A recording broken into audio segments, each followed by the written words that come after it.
Hello, magandang umaga po sa inyong lahat mga kapwa ko ka-farmers from Luzon, Visayas at Mindanao. So ngayong umaga, papasilip ko sa inyo kung paano tayo magpipitas ng mga talong. So ito na po kasimple. So yung talong natin mga kapwa ko ka-farmers, ito po ang palagi kong ibinahagi sa inyo na isang buwan at isang linggo wala ng fertilizer. O, hindi na po dinidiligan kasi sobrang mura po. Ngayon mura lang ang farm gate.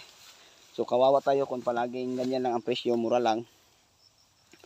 So, ang ginagawa natin dito, tuloy lang ang pag-spray ng insecticide, fungicide, pati foliar para yung tanim natin ay manatiling may makakain.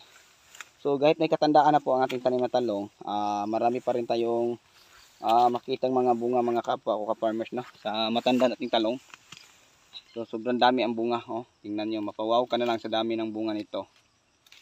Tingnan nyo. Oh, sus, kintahan tayo umikot. Marami tayo makikitang mga bunga sa ating talong no, mga ka-farmers. So, tingnan nyo. Sobrang dami po. Wow, mapawaw ka na lang sa dami ng bunga nito. Okay, so yun po mga kapwa ko ka-farmers ang palaging binabanggit ko sa inyo na magandang variety na ating itatanim. Okay, so matanda na po ang puno natin ng talong. So malaki at marami ng sanga, maraming bunga. So yung tingnan nyo itong sanga na pumunta dito, isang sanga lang.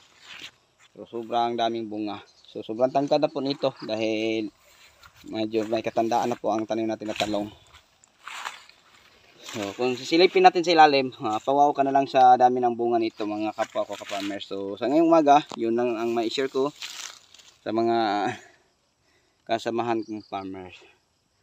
Okay, so pag meron kayong mga puno ng talong na matatanda na, yung iba ang ginagawa nagtrim po sila sa kanyang tanim. Sa akin hindi, pinabayaan ko lang kahit mura. So ang ginagawa ko lang, tuloy lang po ang pag-spray ng mga insecticide, fungicide at saka foliar para may protection. At saka kung tingnan natin yung mga bunga niya, tingnan nyo, lapitan natin sa kamera, sobrang ganda no. Yung mga bunga na ready harvest, sobrang ganda. Dahil wala ng fertilizer, tuloy pa rin natin ang pag-apply ng mga insecticide, fungicide. Kaya kung tingnan natin no, maganda pa rin ang mga bunga. Kagaya nito sa isang puno. So maganda pa rin mga kapwa ko ka-farmers dahil tuloy ang pag-spray ng insecticide, fungicide at foliar. Kahit mura lang no, wala nang dilig ng fertilizer. So yun lang po ang maibahagi ko sa inyo ngayong umaga. So kaya ngayon namimitas po kami. At samahan nyo na ako, papakita ko sa inyo ang aming kunting harvest no? Ito po ang aming napipitas ngayon. So mapawaw ka na lang sa variety na to mga kapwa ko ka-farmers. So ito po ang classify natin no, sa tinatawag nating class A. So yun po. So yung mga ganyang klaseng bunga, yun po ang tinatawag nating class B, yung mga baluktot. Okay, so yun lang po ang may share ko sa inyo sa umaga na to. Sana po ay nakakatulong po sa inyo no, lalo na sa mga bago na to wala pang idea.